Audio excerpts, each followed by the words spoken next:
Il existe plusieurs options de traitement disponibles pour les femmes souffrant d'incontinence urinaire à l'effort. Cela inclut une prise en charge conservatrice qui peut comprendre une réduction du poids, la gestion des apports hydriques et l'entraînement des muscles du plancher pelvien. En dehors de cela, la rééducation vésicale peut également être bénéfique. Mais pour certaines femmes présentant une incontinence à l'effort sévère qui ne répond pas à ces thérapies, la chirurgie peut être une option raisonnable. L'incontinence à l'effort peut être source d'embarras pour les femmes, impacter leur qualité de vie et les amener à se retirer de toute activité sociale. C'est pourquoi, si elle est présente, il est important que les femmes comprennent qu'elle se traite et peut être prise en charge, même lorsqu'elle est sévère. Quelles sont les options pour les femmes qui ne répondent pas à la prise en charge conservatrice?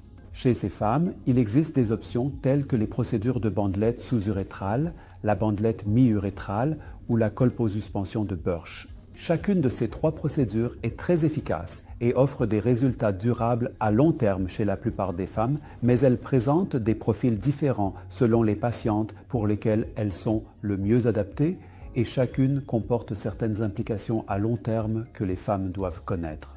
Certaines femmes avec des bandelettes sous-urétrales peuvent avoir des problèmes liés à l'utilisation de la bandelette synthétique. Cela reste rare dans la chirurgie de l'incontinence urinaire d'effort car la quantité de bandelettes utilisées est très faible. Mais cela peut néanmoins poser problème et les femmes doivent en être informées avant de subir l'intervention. Les procédures autologues sont légèrement plus invasives, mais elles offrent des résultats durables à long terme et certains des problèmes associés à la bandelette synthétique n'existent pas avec ces techniques. La colposuspension de Burch est moins efficace comparée aux deux autres procédures et, par conséquent, elle n'est plus aussi fréquemment utilisée actuellement à travers le monde.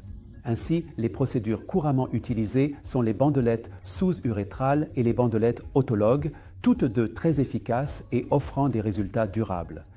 Il s'agit d'une procédure mini-invasive qui prend environ une demi-heure à réaliser, pouvant être effectuée en ambulatoire ou lors d'une hospitalisation d'une journée avec un temps de récupération court. La plupart des femmes obtiennent des résultats durables, mais une petite proportion peut ressentir une gêne ou une douleur liée à la procédure ou présenter une exposition de la bandelette ou une infection associée à la bandelette. Il est très important d'avoir un accompagnement attentif, d'engager une discussion détaillée entre le médecin et la patiente afin de bien comprendre les implications de ces procédures, tant à court terme qu'à long terme. Mais pour la patiente correctement sélectionnée, les résultats se sont avérés durables à long terme.